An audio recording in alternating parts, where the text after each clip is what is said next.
नमस्कार, national voice देख रहे हैं आप। मैं हूं आपके साथ विपुल पांडे। 2022 के विधानसभा चुनाव को लेकर राजनीतिक सुगबुगाहट तेज हो रही है। सभी पार्टियां अपना दमखम लगा रही हैं। वहीं प्रगतिशील समाजवादी पार्टी भी तैयारियों में जुट गई है। बता दें कि पार्टी के राष्ट्रीय अध्यक्ष शिवपाल यादव ने चुनाव को लेकर बैठक के दौरान ये घोषणा की। देखिए रिपोर्ट।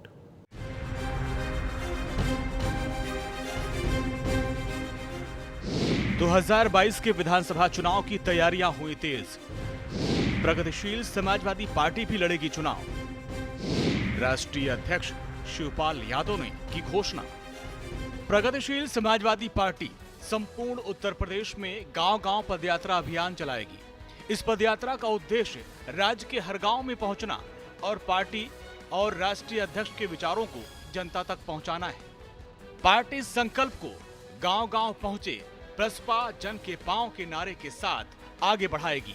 प्रगतिशील समाजवादी पार्टी के राष्ट्रीय अध्यक्ष शिवपाल सिंह यादव ने कहा कि प्रगतिशील समाजवादी पार्टी लोहिया ने मात्र 3 महीने में शानदार संगठन खड़ा किया है और यूपी की सियासत को प्रभावित किया है। मुलायम के बाद सपा के उत्तराधिकारी थे शिवपाल। पारिवारिक कलह की वजह से छोड़ी सपा। मुलायम चाहते हैं सपा में हो शिवपाल की वापसी। 2012 के विधानसभा चुनाव के दौरान अखिलेश और शिवपाल के बीच मतभेद की बात सामने आई। पश्चिमी यूपी के विवादास्पद नेता टीपी यादव के पार्टी में आने को लेकर अखिलेश ने आने नहीं दिया। पार्टी की इमेज खराब हो जाएगी, लेकिन शिवपाल का मन कुछ और था। लगातार 2 लोकसभा चुनाव और 1 विधानसभा चुनाव हारने के बाद अखिलेश पर परिवार को एक करने का दबाव बढ़ा। खासकर समाजवादी पार्टी के संस्थापक मुलायम सिंह यादव चाहते हैं कि पार्टी को खड़ा करने में योगदान देने वाले छोटे भाई शिवपाल सिंह यादव को दोबारा साथ लाया जाए।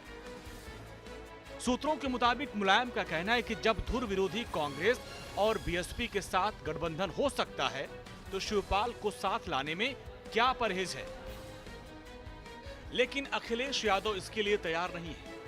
प्रगतिशील समाजवादी पार्टी के अध्यक्ष शिवपाल सिंह यादव हाल ही में अपने एक बयान में कहा था कि वो चाहते हैं कि सभी समाजवादी एक हो जाएं और इसके लिए वो त्याग करने को भी तैयार है। शिवपाल ने इटावा में पत्रकारों से बातचीत करते हुए कहा कि देखिए, हम चाहते हैं कि सभी समाजवादी फिर एक हो जाएं।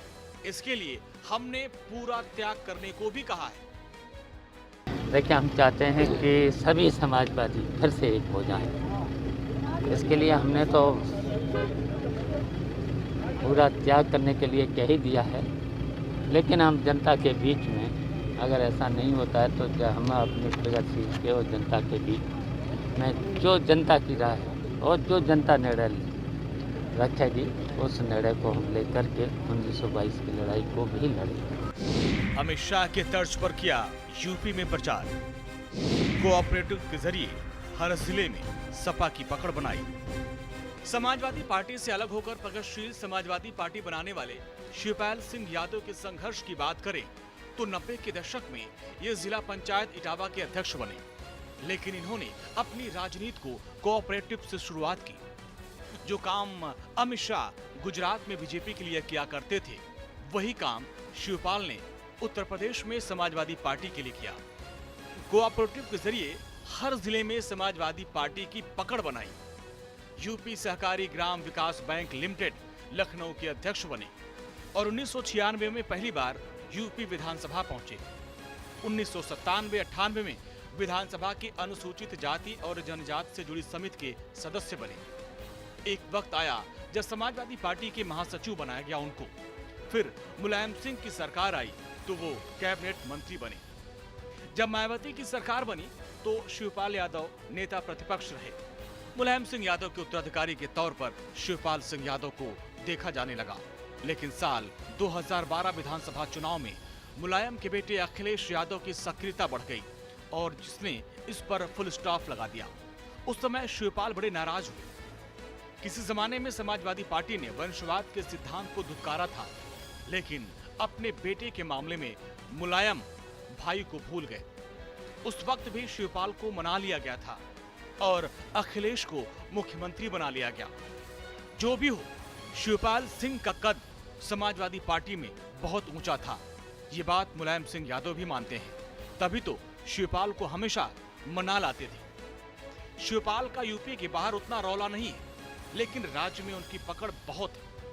बूथ लेवल तक जो उनका मैनेजमेंट है वो आज भी समाजवादी पार्टी में किसी नेता का नहीं है। लेकिन ये सब कुछ आसान नहीं रहा। पार्टी की राजनीति के अलावा पारिवारिक कलह भी बहुत रही।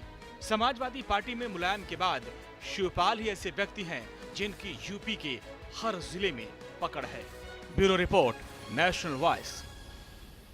फिर मिलेंगे ऐसे ही तमाम जानकारियों के साथ। देखते रहिए नेशनल वॉइस। नमस्कार।